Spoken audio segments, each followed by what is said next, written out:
beautiful people. Thank God it's Friday, and welcome to the fisayotuoyotvshow. Yeah. So, Papi, my car, aka my studio, and I are so glad you have taken time out of your busy schedule and tuned into today's episode of the show. Honestly, we really appreciate you. Welcome again. Okay, so today's episode is a continuation of the last episode under the live series where we've been talking about friendship. In part 1, we talked about fake friends, and in part 2, we discussed frenemies. Just in case you missed previous episodes of this show, Fisayotuoyotvshow TV show, the links to those episodes are in the description box below. So, today, under the live series, we are talking about genuine friends. Hallelujah! Can I get a shout out to all the genuine friends in your life right now? Like, just take a minute and appreciate them, because seriously, I talked about frenemies in the last video, and you guys know that that's probably like the longest episodes I've ever done. Yeah, because like I had a lot to say. But yeah, thank God for genuine friends in our lives. So, if you've been following me in the first 5 episodes of this show, you guys should know by now that I like my definitions. So, let's start by looking at what Google Dictionary has to say about the word genuine. What's the definition? So, it means of a person, emotion, or action that's genuine. Sincere, essentially. Sincere. So the person is real. They mean what they say, and they say what they mean. Yeah. Synonyms include sincere, honest, truthful, unhypocritical, meaning what one says, like I said already, straightforward, direct, frank, candid, open, natural, unaffected, guileless, ingenious, informal. Informal. The informal definition of the word genuine, the synonyms are straight, upfront, on the level. I like to think that I keep it real on this show. So yeah, I guess I'm being a genuine friend to some of you guys right now by telling you the undiluted truth about some things. And that's why I didn't really want too much editing, for now, at least for like this series, the papiseries, where I just talk in my car, because like life is real. If you insult somebody, you can't take it back. You can't go and edit and put background music over it and make it all sparkly, put filter. You said it. So yeah, that's why I decided to just keep it real. It's a real talk show, Anyways, so we've defined a friend in episode 4, but let's just do it again for our first timers to the show. Welcome, guys. Thank you for tuning in. I love you guys. You guys are the best things in sliced bread. So, according to Google Dictionary, a friend is a person with whom one has a bond of mutual affection, typically one exclusive of sexual or family relations.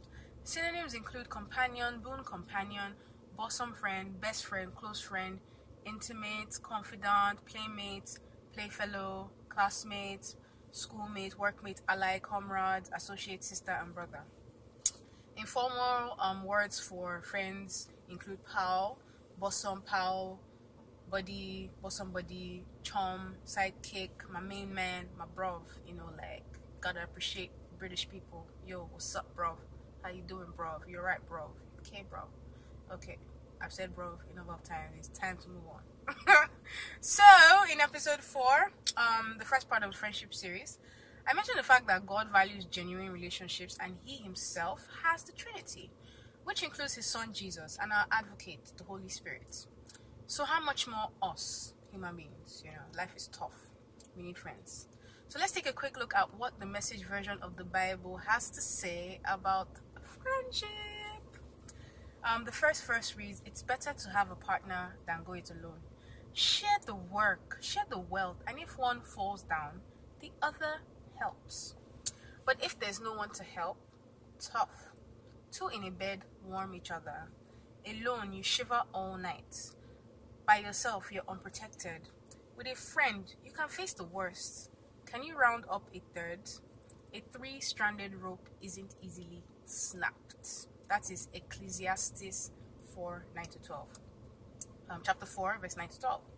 So, in the last episode, I talked about frenemies. I gave a specific personal story of its toxic situation I was in for a while in what was supposed to be a safe environment, aka church. And I focused just on the frenemy aspect of the story because that was obviously the whole point of that episode, the last one before this one. Go and watch it. You're gonna love it. So this episode is the perfect time to mention that if I did not have a few genuine friends who stood with me that period and who encouraged me and prayed for me and visited me and just were there for me that period, I would have damn near well lost my mind, because at that time it was so bad I had no choice but to leave eventually. And yes, I have switched to an American accent. Come on, beat me. Anyways, so yeah, shout out to all the genuine friends in my life who hold it down with me in battle, who stand by my side and not against me, who make me have faith in humanity and not lose hope and courage. All y'all are the real MVPs. Like, more grace, more love. Thank you. You are the sun that burst through a cloudless day. You rock. In capital letters, you guys rock. If I did video editing now, I'll write you rock. The thing will go like over the screen, but I don't have all that easy here, so y'all bear with me. Y'all rock. I love you. Mwah. So a special shout out to all those friends who defend their friends behind their back. Those are your true friends. Those who stand up for you when you aren't there to defend yourself against slander and false accusation. Those are like, you guys are the best things since sliced bread, before sliced bread, after sliced bread. You get the point. Honestly, guys, this episode will not be complete without me talking about the friendship between Jonathan and David in the Bible. It is the ultimate bromance and friendship of all time, and I believe this is the standard to which every friendship should aspire to. Whether it is between two girls or more, or two guys or more, or a guy and a girl friendship, it is so beautiful and touching. And yeah, let me just tell you guys about the story from an article I found and I liked online. Okay, so this is about the friendship between David and Jonathan, and I did not write this, just FYI. So I'm going to start reading. Of all the friendships in the Bible, that of David and Jonathan stands out, perhaps the most. 1 Samuel 18 describes their friendship. As soon as he had finished speaking to Saul, the soul of Jonathan was knit to the soul of David, and Jonathan loved him as his own soul. Aww. This is the essence of friendship, to love one another as you love yourself. Not only this, but Jonathan sacrificed for David, stripping himself of the items which represented his power and position and giving them to him. Jonathan was also unwaveringly loyal to David, warning him of King Saul's treachery and intent to kill him. The two friends shared a close emotional bond as well, and were unafraid of sharing their feelings, weeping when it became clear that David had to leave. Romance, guys. Romance. These three elements displayed love, loyalty, and emotional openness. These are three essential traits that psychologists deem necessary for friendships to thrive: love, loyalty, and emotional openness. Now I wish I had done this video editing. Just put love, emotional openness, just do all the episodes. But you have to write it down. Write it down. Okay, so to clarify an area of still reading that guy's article, to clarify an area of contention regarding the relationship between David and Jonathan, the Hebrew word for love used in 1 Samuel in the context of their friendship has clear diplomatic and platonic friendship implications. All your gay people, don't come for this guy. David and Jonathan are a fantastic example of the male friendship that we often lack in our modern culture. Men don't often form such close bonds. God created men and women to be able to establish these intimate, long life friendships. To strive for less is to miss out on something wonderful. So I'm just going to give you guys a few examples of genuine friendship that I've experienced personally, just brief and to the point. So I used to live in Edinburgh at a point. That's where I did my master's, and I fell sick like quite a number of times before I came home. I think God was just trying to get me out of there. I don't know. Who knows? Anyways, so there was a point where I was in the hospital. It was one of those trips where you just land there, you're not prepared, you don't have anything, all this kind of, yeah, it was crazy. So, story for another day. Anyways, this lady that I literally met during my master's, she's Nigerian as well. At the time, well, not at the time, she was married, then, unlike those of us that were single, they were still single. Anyways, so yeah, she was married, she had children, and she was doing her master's. We hit it off. We're friends, and she basically came to visit me in the hospital, and she brought food for me. She just demonstrated that love, and it was really awesome. So yeah, that's like an example of a genuine friend. Yeah, we're still friends till today. We don't keep in touch, we don't speak every day, but we are still friends. Like, that's a genuine friend. And it's not because she came to visit me in the hospital, it's the fact that she showed that love, because that's what it was at that point in time, whether she brought food, whether she not brought food, like, the point is, she cared enough to, because this is also important, because in Edinburgh I was literally alone. Like, my cousins were down south in England, I was the only one up there in the north, everybody back home, so it was a big deal. It was my friends that had to act like my family at that point in time, and it was awesome that they showed that love of Jesus. And then I had this Scottish friend. She's still my friend, by the way. Yeah. She's now married and has 2 children. Yeah, she's in Edinburgh. Maureen, shout out to Maureen. Love you. Yeah, same thing. Anytime I felt ill, this girl would literally go to my house, bring stuff for me. When it's time for them to discharge me, she'll take me to her house, make sure I'm okay before she takes me back home. That kind of thing. It was just awesome. And yeah, we were really close. We're not as close because of distance, obviously, but we keep in touch. We're still friends, but I'm talking about that time, like, we were bosom buddies. Like, we traveled together to Spain for my birthday. That kind of friendship, like your pally pal. We hardly ever fought, but when we fought, hey, Jesus, well, it was more like her basically shouting at me, because she's older than me.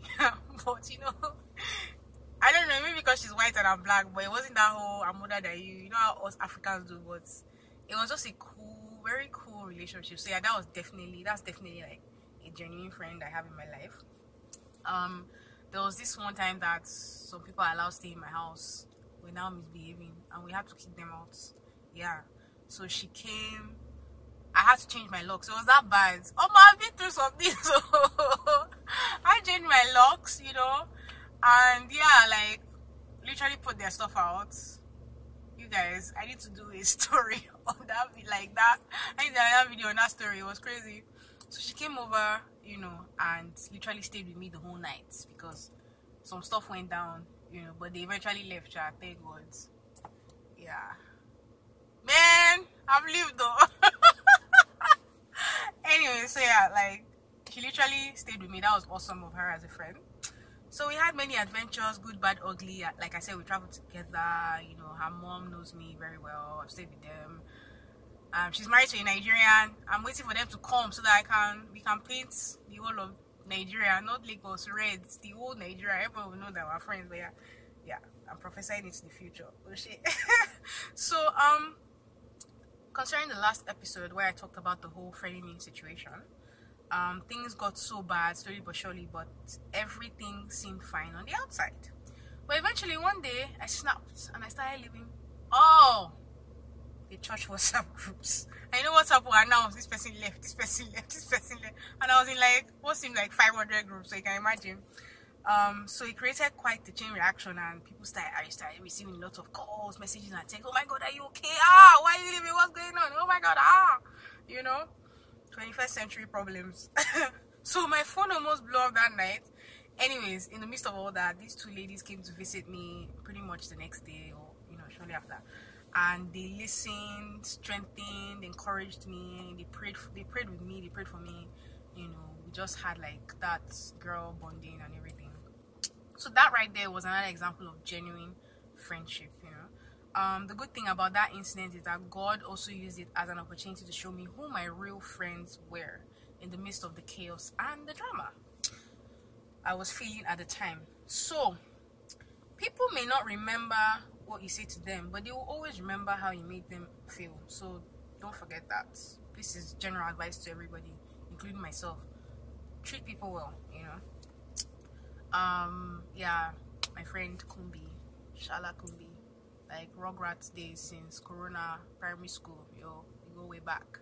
But it's not about the fact that we've known each other since like forever. It's just the fact that, because they say there's this thing that says time is not about how long you've known someone, it's about maybe their intention for you. But that saying is more to do with relationships. So basically the point is, you can be dating a guy for 15 years and then one day you just be like, oh man, I'm not doing it again, just go and marry another girl 6 months later. And then you can meet a guy you've known him for like a month, and then you guys get married and he treats you like you're freaking Queen Elizabeth, you know, as in like royalty. So it's about the character of the person. That's what I'm driving at. So yeah, I've been friends with Kumbi this long because, you know, like our friendship is based on godly principles. You know, we encourage each other, we strengthen each other. You know, we're just like, she's not in Lagos, but keep in touch. In fact, my Okada story, when I launched this website, fisayotuoyotvshow.com, for those of you that don't know, in fact, the link is somewhere in my YouTube channel if you check it. When I launched the website, I said I had just dropped off a friend and then I was on my way to church, and then that Okada incident happened where we're both telling each other waka. It was Kumbi that I had spent the day with. You know, we hadn't seen each other in like forever, so we had hung out and it was good. So yeah, that's another example of genuine friendship, you know. So yeah, the character of the person matters a lot, you know. Yeah, so yeah, that's definitely, yeah, shout out to my awesome friends. Then Oma and Olo, you know, like I've known Olo, I knew Oma through Olo. Like we literally pray together. Like Oma and I are always encouraging each other, as in the person that I know through we're even closer than the original person because that one is in Canada. Anyways, yeah, so the point is, you know, these are genuine friends. So just always appreciate your friends in your life. You know, like as much as there can be drama in life is not bad. Like you always, no matter, even if you have 1 million friends that are against you and then you have one genuine friend, that's all you need. And that's why I refer to David and Jonathan, because at that point in David's life, David was literally always on the run because somebody was literally trying to kill him, just one person, and they now made everybody else. And all David needed at that point was just one person to stand by him, and that was Jonathan. Like Jonathan kind of gave up his life for David, you know. I mean, so once you have one genuine friend, you're good. You're good. So yeah, appreciate and thank God for genuine friends in your life. There's a saying that which goes, if you're not making money with me, praying with me, or helping me, you're a distraction. Sorry, it's true. Friends build you up, not tear you down. They also build with you when necessary. Refer to David and Jonathan. I don't know what they built, but at least they built their friendship. I sincerely believe this scripture I'm about to read also applies to friendships as well, even though most people may automatically associate it with just general good works. The reason being, if you can't be a genuine friend to someone who you actually supposedly like and chose to be your friend, or you accepted their friendship, then how are you not going to show love and care and empathy to complete and total and utter strangers who in this case can't even pay you back? See what I mean? So yeah, I'll read the scripture. It's a bit long because it's amplified version, but you'll bear with me. You're gonna love it. So when the Son of Man comes in his glory, his majesty and splendor, and all his holy angels with him, then he will sit on the throne of his glory. All nations will be gathered before him, and he will separate them, the people, from one another, as a shepherd separates his sheep from the goats. And he will cause the sheep to stand at his right hand, but the goats at his left.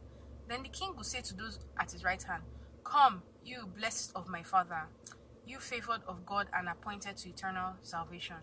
Inherit, receive as your own the kingdom prepared for you from the foundation of the world. For I was hungry, this is the most important part. For I was hungry, and you gave me food. I was thirsty, and you gave me something to drink. I was a stranger, and you brought me together with yourselves, and welcomed and entertained and lodged me. I was naked, and you clothed me. I was sick, and you visited me with help and ministering care. I was in prison, and you came to see me. Then the just and upright will answer him, Lord, when did we see you hungry and give you food, or thirsty and gave you something to drink? And when did we see you a stranger and welcome and entertained you, or naked and clothed you? And when did we see you sick or in prison and come to visit you? And the king will reply them, Truly, I tell you, in so far as you did it for the least in the estimation of men, of these my brethren, you did it for me. Then he will say to those at his left hand, Begone from me, you cursed, into the eternal fire, prepared for the devil and his angels.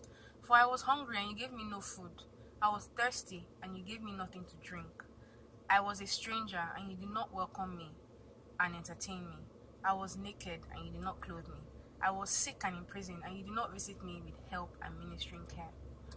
Then they also in their turn will answer, Lord, when did we see you hungry or thirsty, or a stranger, or naked, or sick, or in prison, and did not minister to you? And he will reply to them, Solemnly, I declare to you, in so far as you fail to do it for the least, in the estimation of men, of these, you fail to do it for me. Then they will go away into eternal punishment, but those who are just and upright and in right standing with God into eternal life. And that is found in Matthew chapter 25 from verse 31 to 46.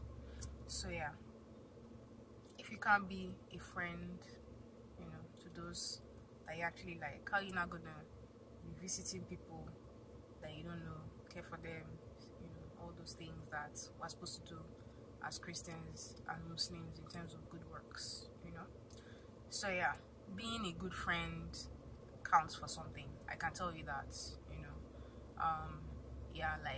I'm not going to talk about how when people have hailed me for being a good friend and I'm genuinely like, I don't even remember, I don't even, so my point is, like I said earlier, people may not always remember what you said, they may not remember what you even did, it might become twisted later on somehow, but they will remember how you made them feel, so yeah, it's very, very important to be a genuine friend and to have genuine friends. So God don't like phony. Be a genuine friend and only accept genuine friendship in your life. Life will be so much sweeter, believe you me.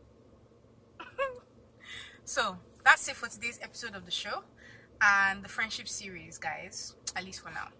I hope I've been able to do it some justice and that you enjoyed it. Enjoy the rest of your weekend and make sure you join me for the next episode of the show, which is airing next week, Monday. I'll be talking about focus in a world full of so much noise and distraction. In the meantime, hit the subscribe button and follow me on Instagram, Facebook, and Twitter to keep in touch. Papi and I are so glad you tuned in today, and we look forward to seeing you next time on the FisayoToyoTV show. Mwah! Mwah! Have a great weekend, guys. Bye.